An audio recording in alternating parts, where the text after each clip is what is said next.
मौसम विभाग के मुताबिक 31 जनवरी से एक और पश्चिमी विक्षोभ सक्रिय होने वाला है, जिससे पश्चिमी हिमालय का क्षेत्र प्रभावित होगा। पश्चिमी विक्षोभ के प्रभाव से पंजाब के पहाड़ी इलाकों और उत्तरी इलाकों में बारिश हो सकती है। इसके अलावा जम्मू कश्मीर में भारी बारिश और बर्फबारी का अनुमान लगाया गया है। 31 जनवरी को झारखंड के कई जिलों में हल्के से मध्यम दर्जे की बारिश हो सकती है। केंद्रीय कृषि मंत्रालय ने किसानों को कार्बन बाजार से परिचित करवाकर उन्हें इसका फायदा दिलाने के लिए फ्रेमवर्क तैयार किया है। इससे किसानों की कमाई बढ़ेगी। उन्हें फायदा होने के साथ ही पर्यावरण अनुकूल कृषि पद्धतियों को अपनाने में भी तेजी आएगी।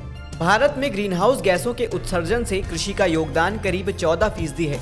इसमें कमी करके किसान कार्बन क्रेडिट ले सकते हैं। किसानों को कुछ ऐसा करना होगा जिससे कि कार्बन डाइऑक्साइड, नाइट्रस ऑक्साइड और मीथेन आदि गैसों में कमी आए और सॉइल ऑर्गेनिक कार्बन बढ़ जाए।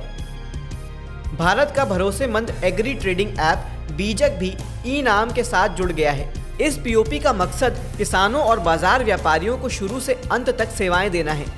ई नैम और चालान के इस मिलाव के साथ किसान और मंडी व्यापारी ऐसे व्यापारियों को ढूंढ सकते हैं जो उन्हें बेहतर कीमत दे सके। ई नैम में पंजीकृत मंडियों के उत्पादों की दरें देख सकते हैं। वैश्विक मौसम एजेंसियों के अनुसार अल नीनो संकट 2024 में भी फसलों को प्रभावित करेगा। हालांकि इस साल पिछले साल की तरह अधिक सूखे के संकेत नहीं है। अमेरिकी मौसम एजेंसी क्लाइमेट प्रोडक्शन सेंटर ने अपनी रिपोर्ट में कहा है कि अक्टूबर और नवंबर 2023 में मध्य और पूर्व मध्य प्रशांत क्षेत्र में समुद्री सतह के तापमान में गड़बड़ियां देखी गई हैं। लेकिन अल नीनो का असर 2024 के अगले 6 महीनों में कमजोर होने का अनुमान है। साल 2023-24 सीजन के लिए उत्तर प्रदेश में चीनी का उत्पादन 11.7 मिलियन टन से अधिक हो सकता है। देश के दूसरे सबसे बड़े उत्पादक राज्य उत्तर प्रदेश में चीनी उत्पादन पिछले सीजन में 10.7 मिलियन टन था। यूपी में गन्ने की फसल अच्छी है और मिलों के मार्च के अंत तक चलने की उम्मीद है। इसके अलावा जलवायु परिवर्तन, कोहरे के मौसम और कम धूप के कारण अप्रैल के पहले पखवाड़े तक भी काम चल सकता है। कृषि वैज्ञानिकों का कहना है कि फरवरी का महीना शुरू होते ही भिंडी बोने की तैयारी करनी चाहिए।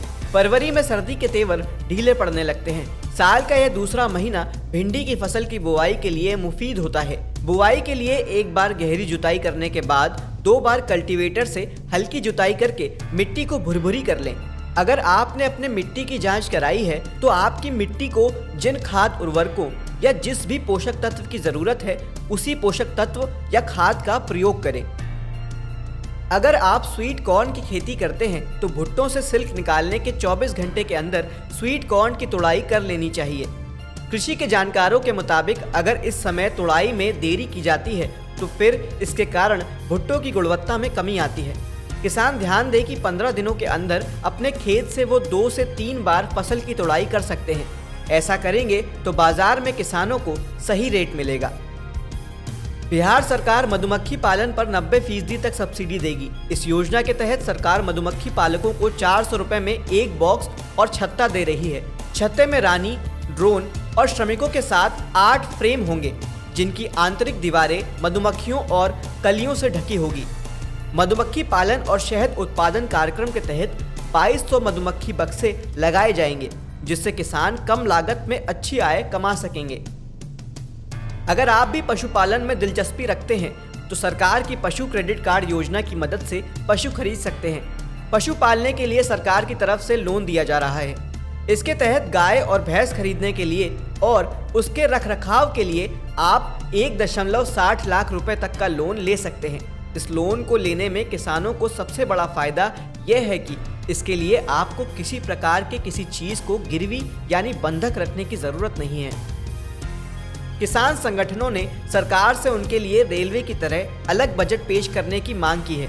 माना जा रहा है कि इस बार के बजट में किसानों के लिए सरकार बड़े ऐलान कर सकती है।